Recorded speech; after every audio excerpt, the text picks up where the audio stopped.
Ce message vous est présenté par l'Assemblée chrétienne Le Tabernacle. www.letabernacle.net. Voici ce que Paul va dire à son cher Timothée, l'enfant qu'il a fait naître dans le Seigneur. Timothée qui veut dire en grec, celui qui honore Dieu. Tous les noms ont une signification. Celui qui honore Dieu. Son enfant dans la foi. Timothée. Ce Timothée avait une place de choix dans le cœur de Paul. Et Paul a tout fait pour que cet homme puisse continuer l'œuvre que Paul avait fondée avec la grâce du Seigneur. Et voici ce qu'il va lui dire à la fin de sa vie. C'est fort, parce que ça s'adresse à nous ce matin. Tu écoutes, Église, ça s'adresse à toi, à moi, à chacun d'entre nous. Voici ce que Paul va dire à Timothée. Je t'en adjure, devant Dieu et le Christ Jésus qui va juger les vivants et les morts, et par son apparition et par son règne. Prêche la parole, insiste en temps et hors de temps, convainc, reprend, exhorte avec toute longanimité et doctrine, car il y aura un temps,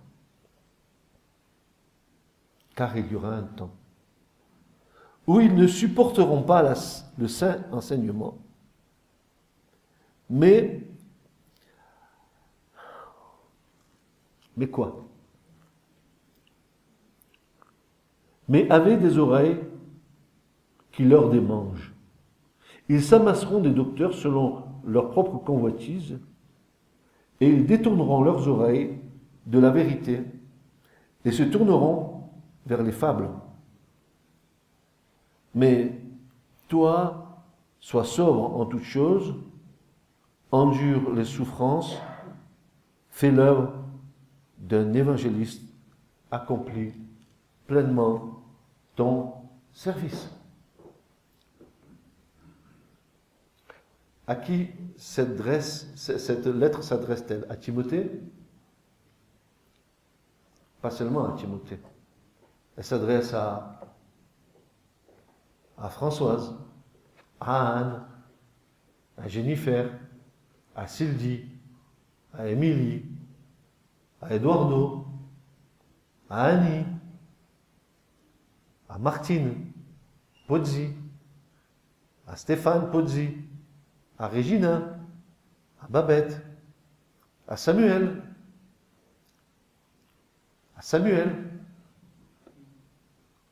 à Nathanaël, à Françoise, à Maître Corbeau, sur un arbre perché, à Didier, à notre frère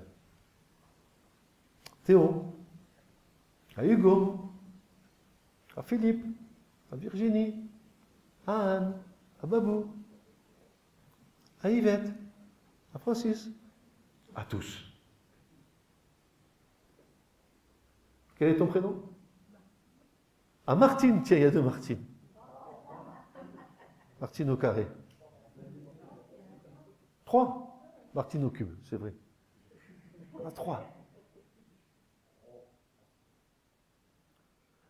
Paul va dire et dit à chacun d'entre nous, je vous en conjure, c'est fort,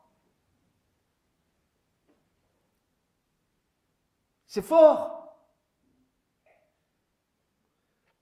mais devant Dieu et devant Jésus-Christ, qui doit venir juger les vivants et les morts, et au nom de son apparition et de son royaume. Je vous adjure, prêche la parole.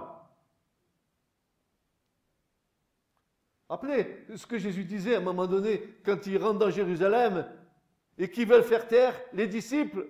Jésus va dire, si vous les faites taire, les pierres crieront. Vous croyez que Dieu n'est pas capable de faire crier les pierres? Il est capable de faire parler les ânes.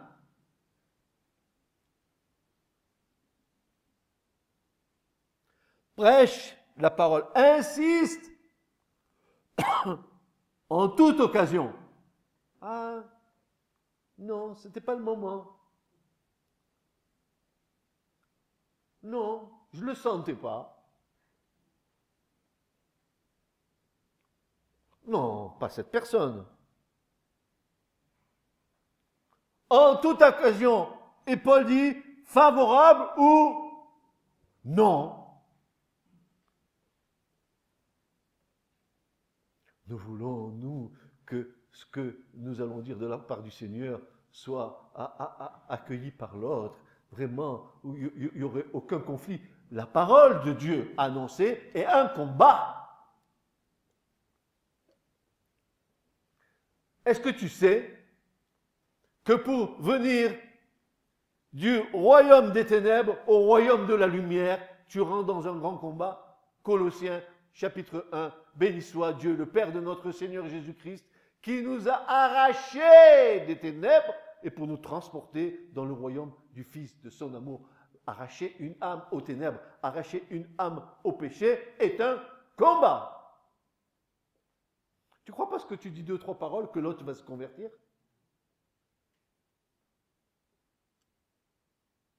Je vais te dire ce matin, si tu n'es pas né d'en haut, si tu n'es pas né de nouveau, ne viens pas dire que tu appartiens au Seigneur.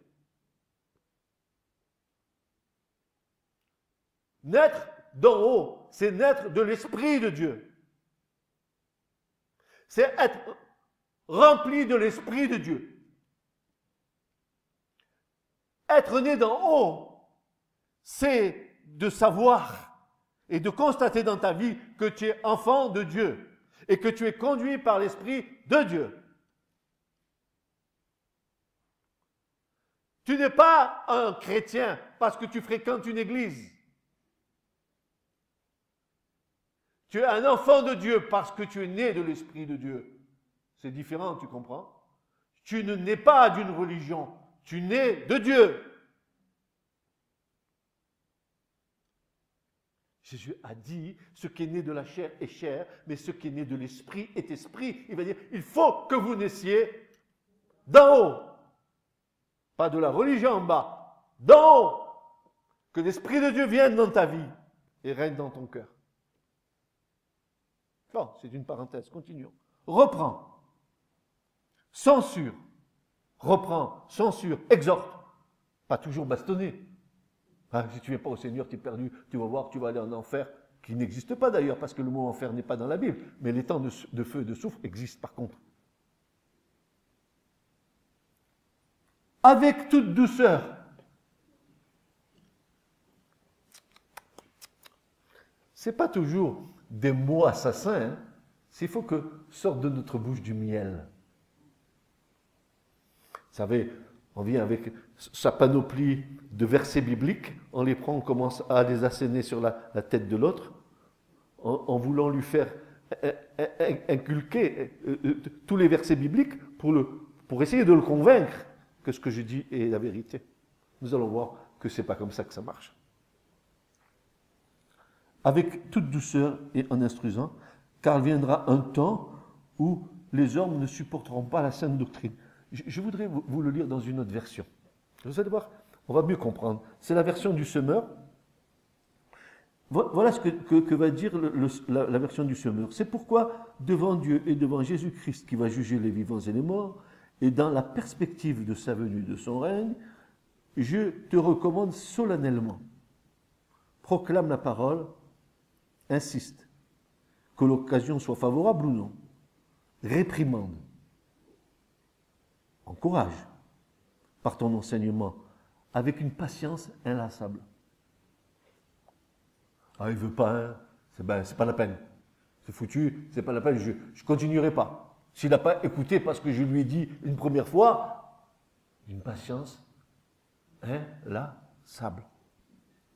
Car le temps viendra où les hommes ne voudront plus rien savoir de l'enseignement authentique, de l'enseignement vrai, la vraie parole de Dieu, au gré de leurs propres désirs. Ça, c'est les chrétiens charnels.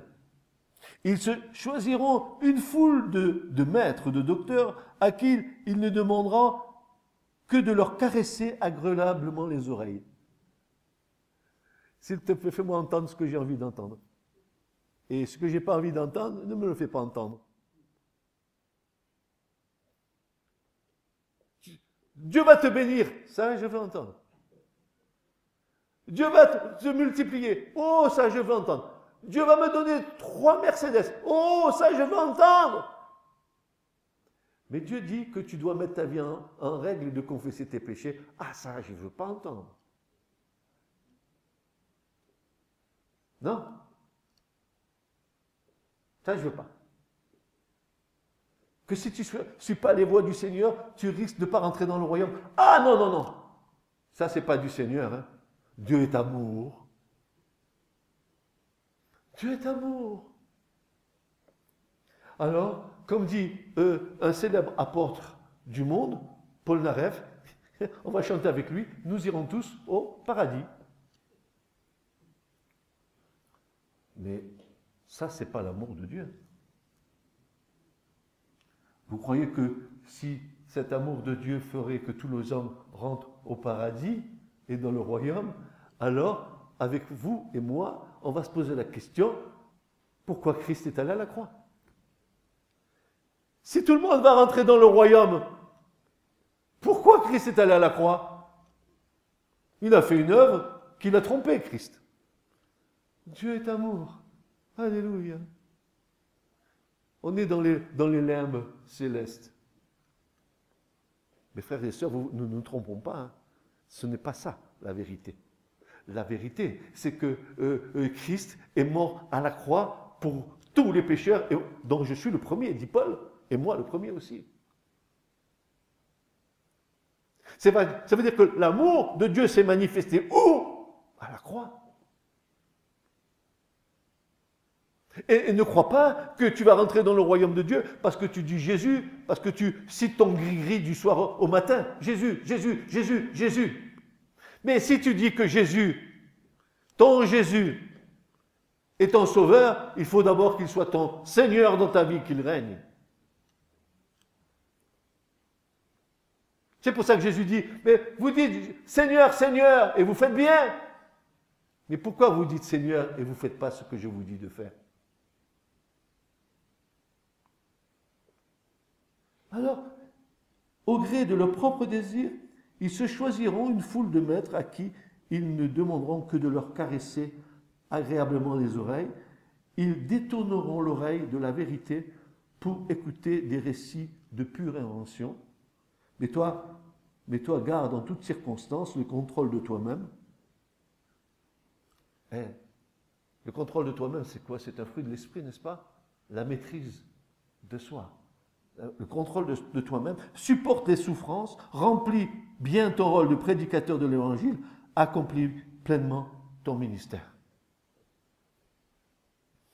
Voici, ce sont les précieux conseils que Paul, à la fin de sa vie, transmettait à Timothée, son enfant de la foi. C'est un modèle pour nous, car nous sommes tous concernés par ce que nous venons de lire.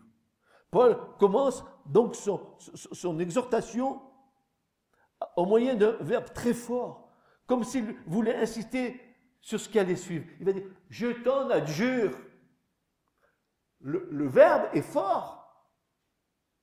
Paul veut nous dire, je t'implore, Timothée, je t'implore, Stéphane, je t'implore, Sylvie, je t'implore, mon frère, ma soeur, je t'implore, je souhaite vivement, je t'exhorte, je te supplie.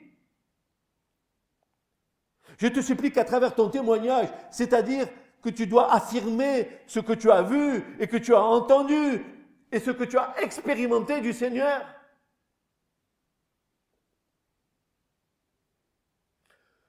Devant Dieu et devant le Christ. Je te supplie. Je t'exhorte. Je t'implore, Timothée. Pourquoi Paul dit ça? Il le dit devant Dieu et devant le Christ à cause de 3 choses. du jugement des morts et des vivants. Ensuite, de quoi? De la venue du Seigneur et de l'apparition du règne de Dieu. 3 éléments importants. C'est pour ça que quand ces choses viendront, Paul dit à Timothée, je t'exhorte, je t'adjure, avant que ces choses viennent, prêche la parole. Prêche la parole. Témoigne du Seigneur. N'aie pas honte de l'évangile. L'évangile est une puissance de Dieu pour quiconque croit, dit l'Écriture. Quelle est ta foi? Tu dis avoir la foi. Crois-tu en ces choses?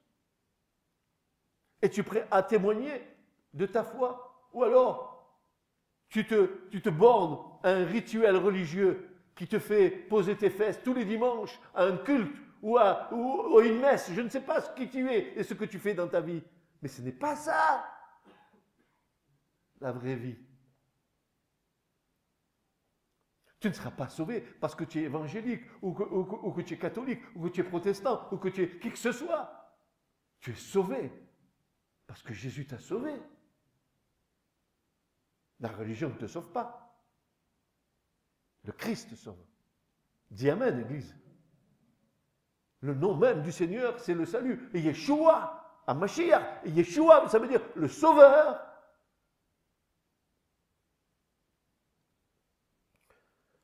Je t'en supplie, je t'implore, je désire, je souhaite vivement, je t'exhorte, Timothée mon enfant, je t'exhorte, mon frère, ma soeur dans l'église ce matin, je t'exhorte. Je te supplie, à travers ton témoignage, toi qui dis avoir la foi, je te supplie, à travers ton témoignage, affirme ce que tu as vu, entendu, expérimenté. Et nous avons un exemple, frères et sœurs, un exemple dans l'Écriture, fantastique exemple, 1 Jean chapitre 1, verset 1, ce que nos yeux ont vu, ce que nous avons entendu, ce que nos mains ont touché du verre de la vie, nous vous l'annonçons, dit Jean. Il a expérimenté. Et lui, qu'est-ce qu'il fait? Eh bien, il est en train de faire ce que Paul demande, de témoigner, de prêcher que Christ est le Fils du Dieu vivant.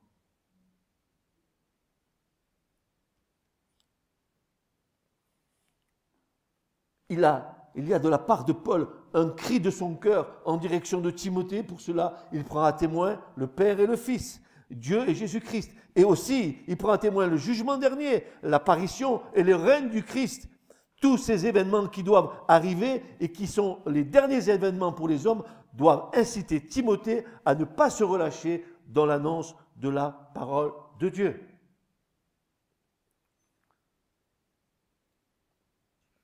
Ce n'est pas ton petit Jésus.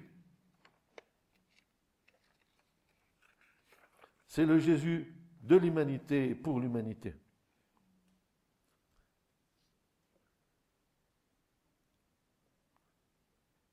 Dis-moi ce matin, Église, toi qui es assis en train d'écouter ce message, est-ce que tu te rends compte de la portée de ton témoignage? Prêche à temps et à hors de temps, en toute occasion favorable ou défavorable, pas seulement favorable, tu ne vas pas aller en terrain conquis. Le temps défavorable, c'est le temps où tu vas te heurter à un combat devant toi, où tu fuis le combat et tu cherches la facilité, où tu affrontes le combat et tu as la victoire. À toi de décider. Nous avons tendance à rentrer dans la facilité, n'est-ce pas? Nous aimons la facilité. C'est cool. Tout est facile. Mais est-ce que vous savez que l'évangile, ça déclenche dans le royaume des ténèbres, quand un enfant de Dieu va annoncer l'évangile à un incroyant, à quelqu'un qui ne croit pas en Christ, quand il commence à lui parler des Seigneurs, là, les réactions se font immédiatement. La personne qui est en face de vous va réagir. Mais ce n'est pas elle qui réagit, c'est ce qui l'anime derrière qui réagit. Et il va avoir tout de suite une opposition. Mais je vous annonce, Christ est vainqueur. Si toi, hein, tu es soumis au Seigneur, tu verras la victoire. Tu as des problèmes avec ta conversion de ta famille. Tu es en plein dans un combat. Mais si tu as déposé les armes avant de combattre, ce n'est pas la peine, tu as perdu le combat. Mais si tu te lèves dans le nom du Seigneur, alors tu verras la victoire.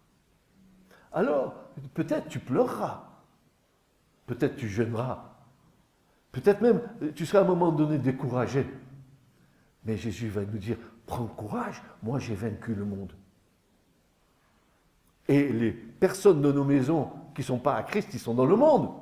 Jésus dit, moi j'ai vaincu le monde et tout ce que le monde contient. Donc ne te désespère pas. Continue à témoigner de ta foi. Avec toute persévérance, d'une manière favorable ou défavorable. Ne te lasse pas de témoigner du Seigneur.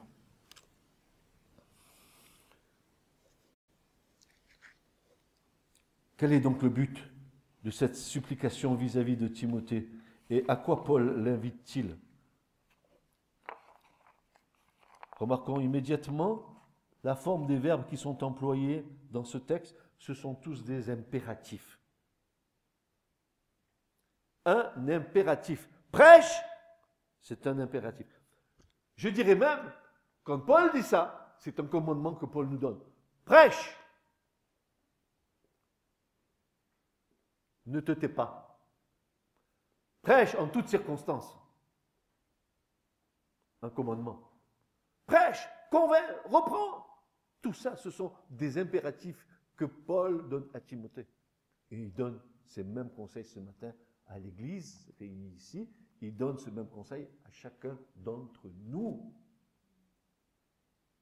Mais arrête de dire que tu n'es pas capable de témoigner. Arrête. Si l'Esprit de Dieu vit en toi, c'est le témoignage de l'Esprit en toi qui va être rendu. Ce n'est pas toi ce que tu vas rendre comme témoignage. C'est l'Esprit de Dieu en toi qui témoigne. L'Esprit rend témoignage à mon esprit que je suis un enfant de Dieu. Il faut arrêter.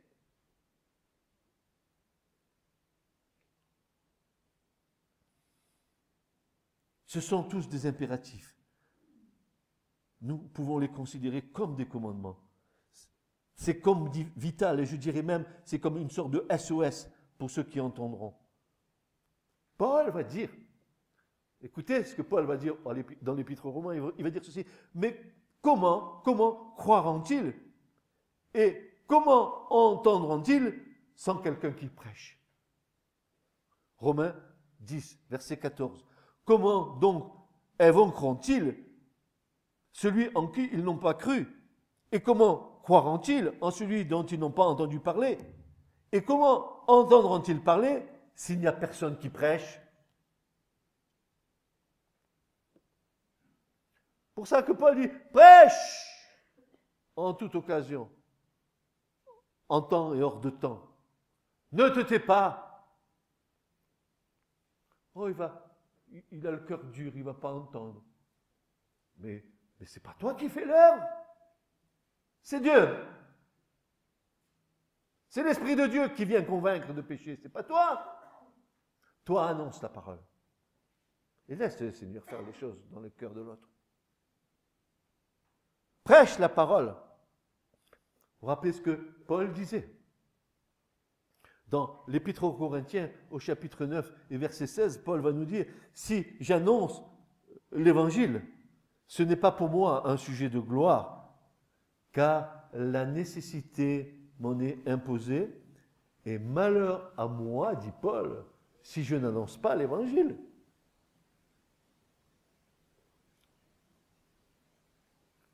Tu crois que tu vas rester égoïstement dans ton salut en disant, mais je suis sauvé, c'est bon pour moi. Où serait ton amour? Au moins pour les tiens, ceux qui t'entourent. Et peut-être, si tu as grandi dans le Seigneur, un amour pour ton prochain qui est dehors. Malheur à moi si je n'annonce pas l'Évangile. Et dès que l'Église primitive a été formée, dès qu'elle est née, du côté percé de Christ, à la croix, à Golgotha, dès que le sang et l'eau ont coulé, qui sont le témoignage de ce que l'Église est née. Il l'a sanctifiée par l'eau et l'a purifiée par le sang. L'Église est née du côté percé de Christ. Et comme Adam a vu Ève sortir de son côté où Dieu a bâti Ève, et quand il a vu Ève, il a dit ceci, voici la chair de ma chair et les os de mes os. Ainsi Christ, quand l'Église est née de son côté percé, il va dire la même chose. Voici la chair de ma chair et les os de mes os. Voici mon épouse. Il persévérait dans la doctrine. Il nous est dit même, dans certains passages, ils enseignaient, jour et nuit, ils enseignaient l'Écriture. Et nous avons des exemples où l'apôtre Pierre, n'est-ce pas, il était en prison, et Paul, il était en train de prêcher dans une maison pendant toute la nuit. Et vous connaissez ce passage de l'Écriture où l'enfant qui était sur le bord de la fenêtre s'est endormi, tellement que Paul était dans son enseignement, que l'enfant s'est endormi, il est tombé mort dans la rue, et que Paul l'a ressuscité. Il persévérait dans l'enseignement des apôtres. La parole de Dieu, c'est ce qui doit être dans ta vie. Il faut que cette parole habite richement dans ton cœur. Il faut qu'elle s'établisse, qu'elle se fonde et qu'elle soit enracinée en toi. Comment pourras rendre compte de l'espérance qui est en toi si la parole de Dieu ne demeure pas en toi?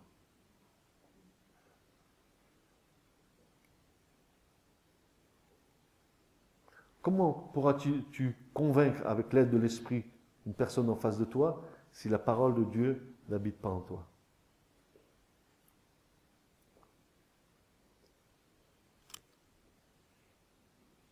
Il persévérait dans la doctrine et la communion des apôtres, dans la fraction du pain et les prières. Prêcher la parole est une priorité de tous les instants et de toutes les circonstances, en insistant en temps et hors de temps.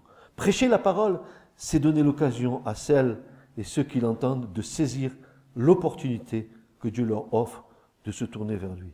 Prêcher la parole, c'est créer la foi dans le cœur de ceux et celles qui l'entendent. C'est surtout une main tendue de Dieu. Prêcher la parole, c'est avertir du prochain jugement de Dieu sur ce monde. Prêcher la parole, c'est annoncer aussi une bonne nouvelle.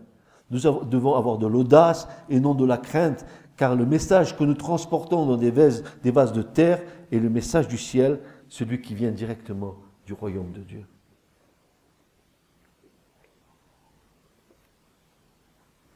Non seulement nous devons prêcher devant l'assemblée du Seigneur, mais aussi aux hommes et aux femmes qui ne connaissent pas Dieu, mais encore, nous devons prêcher la parole sans rien en retenir. Nous devons annoncer tout le conseil de Dieu. Tout, et pas seulement des doctrines d'église ou d'hommes. Frères et sœurs, la dramatique de l'église du Seigneur dans notre génération, où l'église, elle est tellement affaiblie, elle est tellement moribonde, à cause d'un manque de foi, à cause de fausses couches spirituelles. Il peut y avoir des églises remplies de gens qui n'appartiennent pas au Seigneur.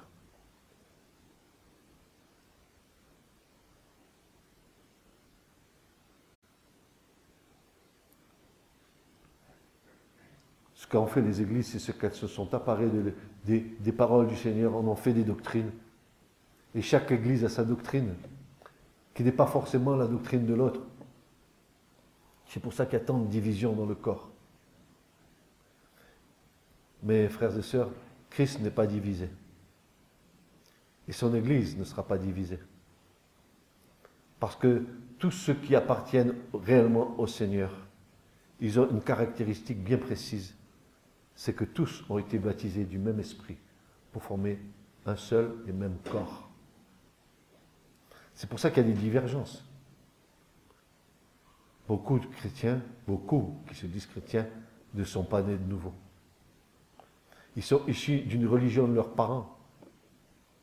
Ils sont même nés dans des familles dites chrétiennes. Et ils pensent qu'ils sont à Christ. Quelle grossière erreur. Jésus a dit, nul ne peut venir à moi si le Père ne l'attire. Et moi, dit Jésus, je le ressusciterai au dernier jour. Il n'est pas question là que la religion ait un pouvoir quelconque pour m'amener à Christ. C'est le Père qui m'attire au Christ par le moyen du Saint-Esprit. Parce que dans le cœur du Père, Dieu sait qu'il a choisi dès avant la fondation du monde. Et Dieu va déployer tous les trésors de sa grâce pour amener l'âme à rencontrer Christ dans sa vie. Et ce matin, si tu es là, c'est une véritable grâce du Seigneur que tu l'aies rencontré. Tu ne sais pas la grâce que tu as reçue. Tu ne te rends même pas compte de la grâce que Dieu t'a donnée. D'appartenir à celui qui est le roi des rois et le Seigneur des seigneurs, celui qui a tout créé. Il a créé les mondes. Qu'est-ce que ton petit problème? Qu'est-ce que ta vie? Qu'est-ce que tu te chamboules dans ta tête? Christ est roi. Et si tu appartiens au roi, alors, qu'est-ce que tu peux craindre? Hein? Qu'est-ce que tu peux craindre dans ta vie? Prêcher la parole. Annoncer la bonne nouvelle. Nous devons avoir de l'audace et non de la crainte. Car le message que nous transportons dans des vases de terre est le message du ciel, celui qui vient directement du royaume de Dieu. Non seulement nous devons prêcher devant l'assemblée du Seigneur, mais aussi aux hommes et aux femmes qui ne connaissent pas Dieu, mais sans rien retenir. Tout le conseil de Dieu. Et comme va dire le psalmiste dans le psaume 40 et verset 9, « J'ai annoncé la justice dans la grande congrégation. Voici, je n'ai point retenu mes lèvres. » Éternel, tu le sais. Je n'ai point retenu mes lèvres. Je dirais tout le conseil de Dieu. Et que le conseil de Dieu. C'est ce que Paul va dire aux Éphésiens. Paul va dire aux Éphésiens, en acte 20 et verset 26, il va dire ceci. Comment? Je ne vous ai rien caché des choses qui étaient profitables. Acte 20, 26. En sorte que je ne vous eusse pas prêché et enseigné publiquement et dans les maisons, insistant et auprès des Juifs et auprès des Grecs. Il a enseigné et prêché sur quoi, Paul?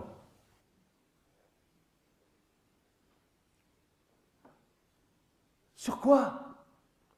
Sur le fondement de la foi. La repentance.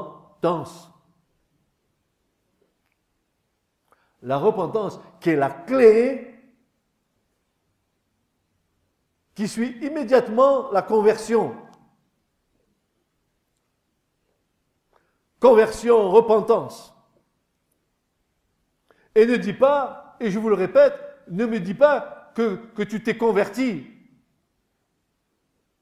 Dis plutôt que Dieu t'a converti. Dis plutôt comment Dieu a fait pour que tu te détournes des idoles pour aller vers le Dieu vivant et vrai. Comme Paul dit aux Thessaloniciens. Comment Dieu vous a détourné des idoles pour aller vers le Dieu vivant? C'est ça, le chouv en hébreu. Demi-tour. J'étais dans le monde et dans le péché. Voilà la conversion. Demi-tour. Mais qui m'a fait faire de demi-tour? C'est moi? C'est le Seigneur. C'est lui. Donc, ne me dis pas que tu t'es converti. Dis que Dieu t'a converti. Et c'est ce que Jérémie va dire.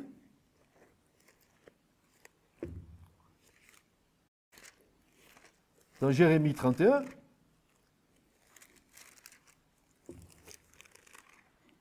voici ce que Jérémie va dire dans le verset 18 et 19. Il dit, je t'ai très bien entendu, Éphraïm. J'ai très bien entendu Éphraïm se lamentant. Tu m'as corrigé et je t'ai corrigé comme un veau indompté. Convertis-moi. Convertis-moi et je serai converti. Car tu es éternel, l'Éternel mon Dieu. Car après que j'étais converti, je me suis Je me suis repenti parce que tu m'as converti. Parce que tu m'as détourné du monde pour me donner l'espérance de ton royaume. J'ai fait demi-tour. Désormais, mes valeurs, ce sont les valeurs du royaume de Dieu. Ce ne sont plus les valeurs du monde. Et le mélange dans la chrétienté, c'est qu'on dit qu'on suit Jésus alors qu'on a le cœur attaché au monde.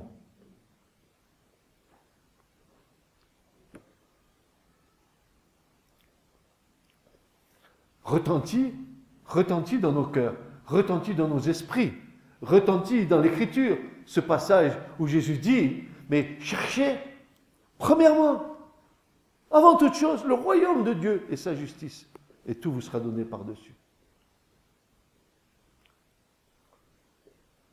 Recherchez, premièrement, pas en second. Vous devez mettre premièrement le monde avant, et en second, le Seigneur.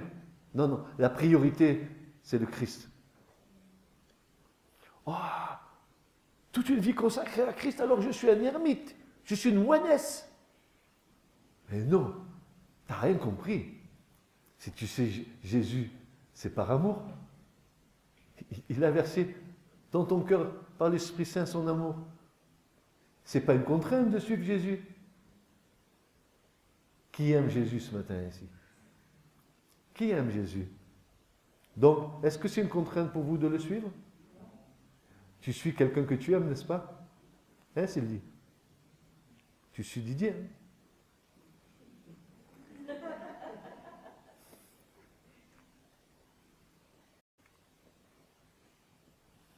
Voilà ce que Paul va dire aux Éphésiens.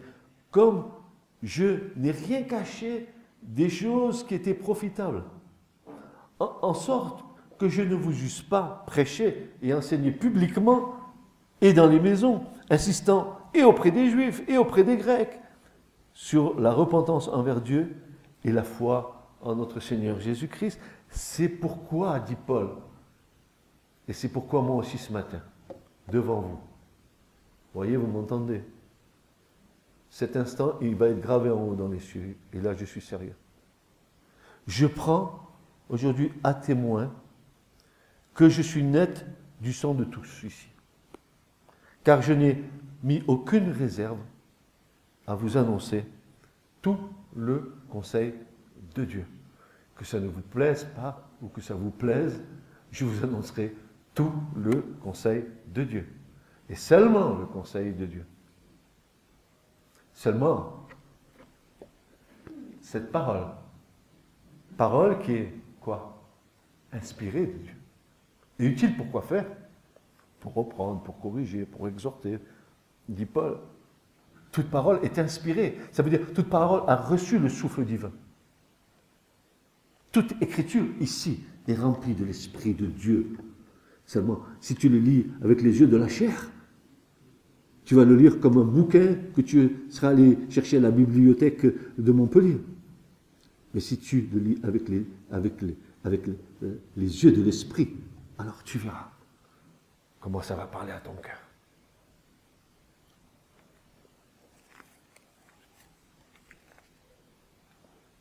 Nous devons prêcher la vérité sans compromis, sans altération de la parole, sans la frelater, sans l'attendre à notre profit.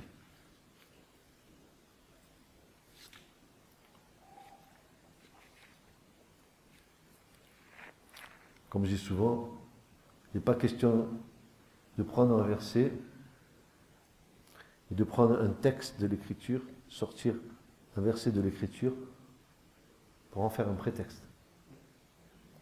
La parole de Dieu n'a pas besoin d'interprétation particulière des hommes. La parole de Dieu a la puissance de s'interpréter elle-même. L'Écriture nous dit que tout doit se faire sur la déposition de 2 ou 3 témoins. Quand un verset biblique est exposé, il faut qu'il soit toujours illuminé par 3 autres versets. Au moins 2 ou 3. C'est la loi et le témoignage.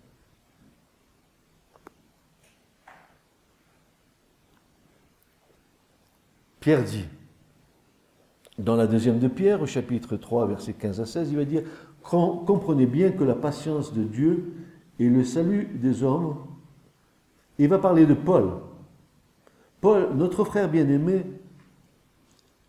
vous l'avez aussi écrit avec la sagesse que Dieu lui a donnée. Il a fait comme dans toutes ses lettres, où il aborde ces sujets. Certes, il s'y trouve des passages difficiles à comprendre, dont les personnes ignorantes et mal affermies déforment le sens. Je vais vous dire ce matin, n'interprétez jamais la parole de Dieu avec vos pensées.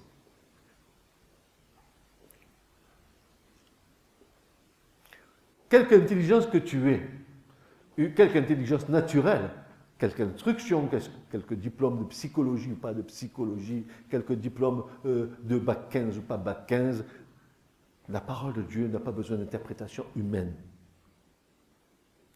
La parole de Dieu a besoin d'être illuminée elle-même par le témoignage de 2 ou 3 versets. Car lorsque nous commençons à penser avec nos pensées la parole, nous allons nous perdre dans des chemins, des labyrinthes. Le plus grand danger pour nous, frères et sœurs, c'est notre ignorance. L'ignorance engendre l'incrédulité. Et ce en quoi tu ignores, tu n'as pas besoin d'interpréter ce que tu ignores. D'ailleurs, le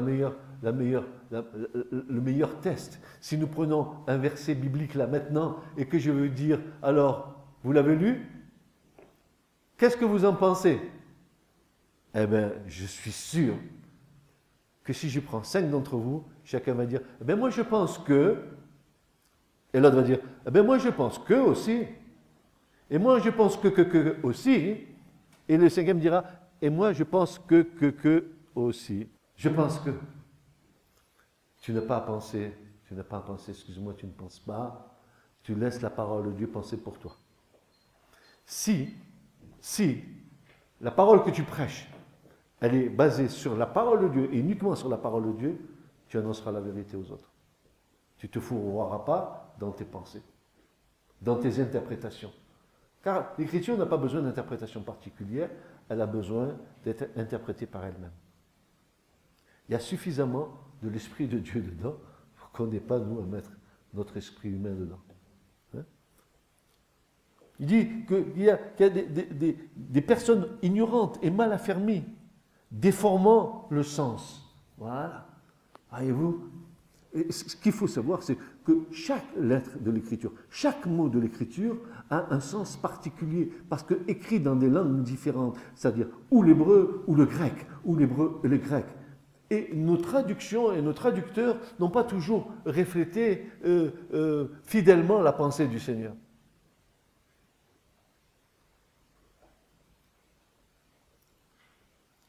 Donc on peut très bien avoir un verset, avoir 36 interprétations différentes. Paul dit que des ignorants, ignorant, ça veut dire quoi? Ça veut dire que tu peux prendre la parole et parler de la parole et tu ignores même ce qui est dans l'Écriture là. Tu es en train de regarder la lettre, mais c'est l'Esprit qui vivifie. La lettre tue, dit l'Écriture, mais l'Esprit vivifie. Tu comprends ce que je dis?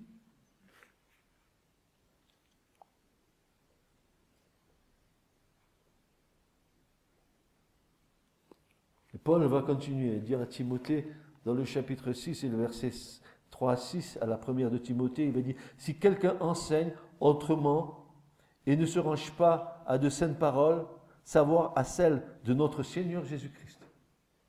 Voyez-vous, la référence, c'est les paroles du Christ. Pourquoi les paroles du Christ? Parce que Christ est la parole incréée de Dieu. Christ est le Memra. Vous savez ce que ça veut dire en hébreu, Memra? Ça veut dire parole incréée. Pas une parole qui a été créée, une parole incréée. Christ est Dieu.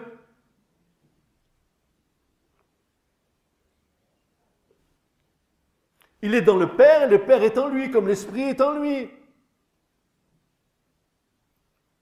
Il a la parole incréée de Dieu, c'est-à-dire en lui contient toute la révélation que le Père veut nous communiquer. C'est pour ça que l'auteur de l'Épître aux Hébreux va nous dire, mais par sa parole, il a créé les mondes, c'est-à-dire l'univers. Quelle parole puissante! Comme je vous disais dans une prédication précédente, je vous disais, Dieu a dit. Et la lumière, que la lumière soit, la lumière fut. Mais avant que Dieu dise quelque chose, frères et sœurs, déjà la création était en attente d'être réalisée.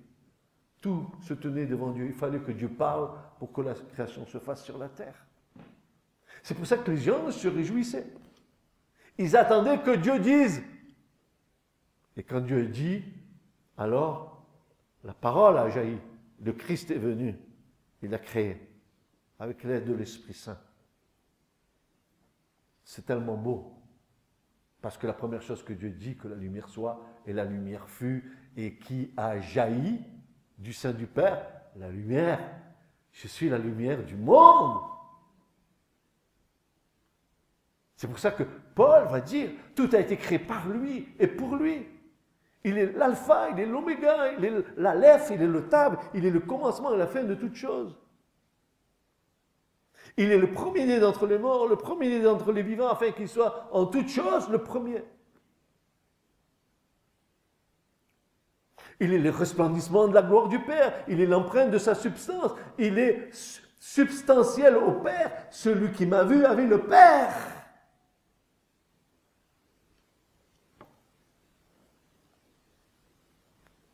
Même la parole incréée de Dieu. Si vous saviez quelle puissance il y a dans ce mot, ce qu'il y a dans ce mot. Nul n'a vu Dieu si ce n'est celui qui a jailli, qui est sorti du sein du Père, du kolpos, de la matrice du Père. Il est sorti du sein du Père. Le Père et moi, nous faisons un.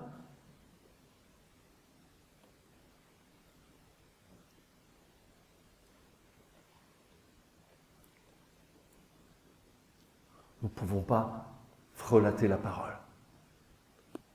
Nous ne pouvons pas tordre la parole. Nous devons annoncer que la parole est que la parole du Seigneur. Tant que ta bouche s'abstiendra de donner de l'humain au travers de tes paroles et que tu te cantonneras à donner que la parole de Dieu, alors tu seras dans la bonne direction. Le grand danger est d'isoler le sens d'un verset par rapport au sens général dans l'Écriture. L'Écriture n'a pas besoin d'interprétation particulière, elle s'interprète elle-même. Le témoignage de 2 ou 3 versets est suffisant. C'est pour cela que dans la fin des temps où nous vivons, nous voyons déferler une foule d'enseignements que lorsqu'ils sont passés à la lumière de la parole, sont ni plus ni moins des enseignements qui excitent la chair et les désirs de la chair plutôt que le contentement de l'esprit. Frères et sœurs, quand le Saint-Esprit de Dieu fait une œuvre, une œuvre qui vient du ciel, il y a un contentement dans notre esprit. Alors que si ta chair s'agite, si les désirs de ta chair s'agitent, ça ne vient pas de l'esprit. Même si l'esprit peut avoir une influence sur toi, mais tu auras un contentement dans ton esprit. Tu seras apaisé, rassasié de savoir que c'est Dieu qui fait la chose. Et non pas une parole d'homme pour les hommes qui vont agiter la chair de l'homme.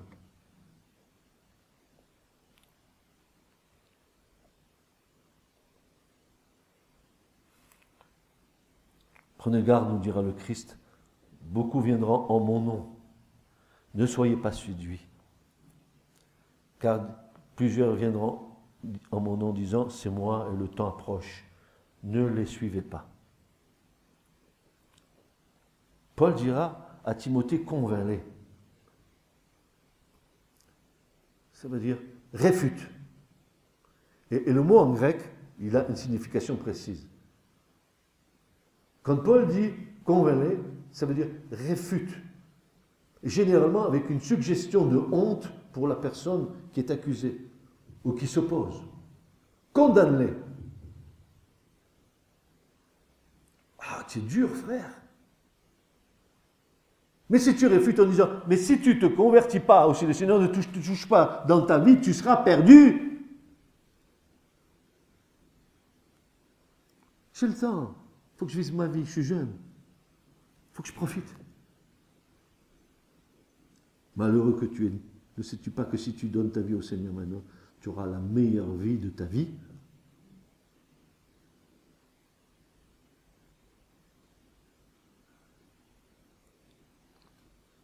Frères, sœurs, nous ne pouvons pas convaincre les autres si nous-mêmes ne sommes pas convaincus.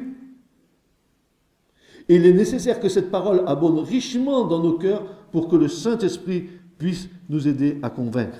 Et Paul de déclarer que la parole du Christ habite richement en vous, en toute sagesse, vous enseignant et vous exhortant l'un l'autre par des psaumes, des hymnes, des cantiques spirituels, chantant de vos cœurs à Dieu dans un esprit de grâce. Que la parole de Dieu habite richement dans vos cœurs. Qu'est-ce que cela veut dire?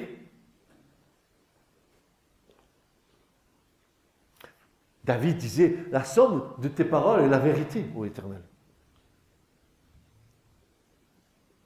Mais ta parole m'a donné plus de sagesse que tous les anciens.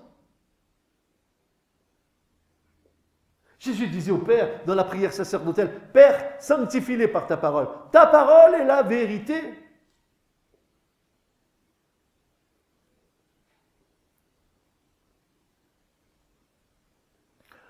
Pourquoi?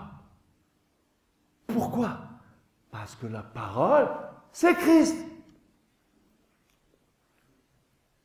Au commencement était la parole. Et la parole était auprès de Dieu, et la parole était Dieu. Jean 1, verset 1.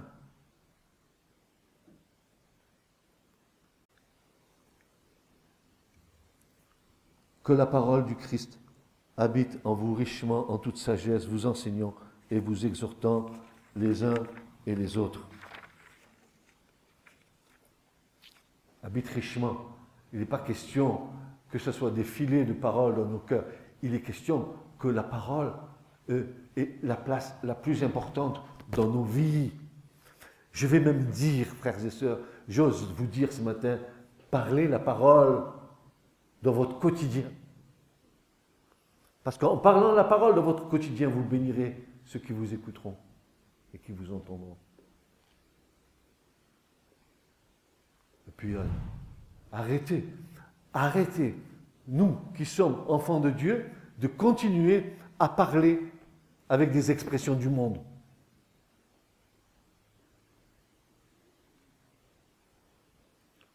Au reste, dit Paul, que tout ce qui est noble, que tout ce qui est pur, ce qui est digne de louange, tout ce qui édifie, tout ce qui exhorte, portez-le à votre actif, dit Paul.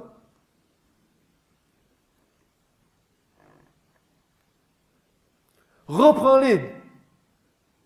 Ça veut dire, réprimande-les d'une manière tranchante, censure sévèrement, adresse des reproches. Rendez compte ce que Paul dit à Timothée, et si nous devions ce matin, nous, observer ces conseils de Paul, je suis sûr que nos sentiments diraient, mais non, on ne peut pas les réprimander sévèrement.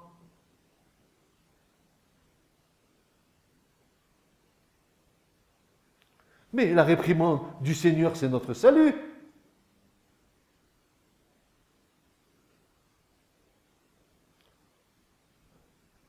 Ne pas s'apitoyer en mettant en jeu nos sentiments, mais en leur disant la vérité, quoi que cela puisse coûter.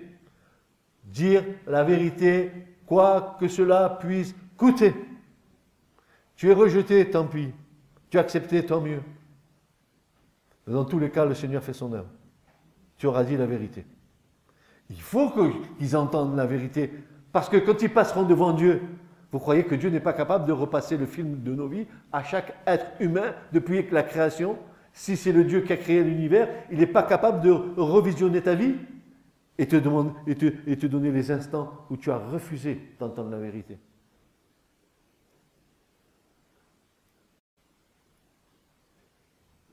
Exhorte-les, dit Paul. Ça veut dire enseigne-les, instruis-les, encourage-les. console-les en prêchant la parole.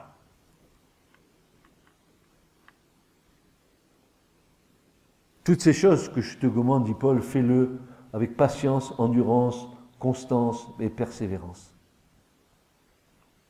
Pourquoi? Car les temps viennent où les hommes ne voudront plus rien savoir de l'enseignement authentique. C'est le temps. La foi du plus grand nombre s'est refroidie, dit le Seigneur. Même l'apostasie règne dans l'Église. Et je vous dis, frères et sœurs, l'apostasie n'est pas un reniement carrément du Seigneur. Personne au milieu de nous voudra renier le Seigneur et dire « j'en veux plus ». Non, non, non, non, c'est pas ça l'apostasie dont je parle. L'apostasie dont je parle, c'est cet état d'esprit qui fait qu'on dit qu'on appartient à Christ et que tout doucement, on est en train de glisser dans les choses du monde et s'éloigner du Seigneur.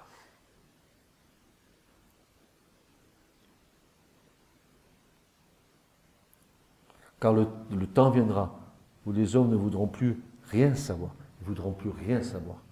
Plus rien savoir. Le Saint-Esprit dit expressément, Paul dit à Timothée, le Saint-Esprit dit expressément que dans les derniers temps, les hommes seront outrageux, vantards, avares, amis des plaisirs plutôt qu'amis de Dieu. Ils auront des formes, des apparences de piété, mais ils en auront renié ce qui en fait la force. Et Paul dit, fuis de telles personnes.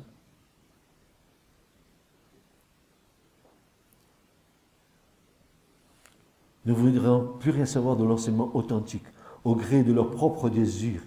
Au gré de leurs propres désirs, ils se choisiront des gens qui viendront leur apporter des enseignements qui ne les perturbent pas trop, mais qui, au contraire, va les flatter.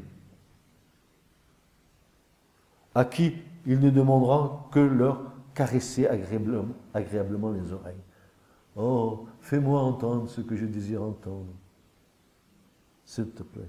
Ils détourneront l'oreille de la vérité pour écouter des récits de pure invention.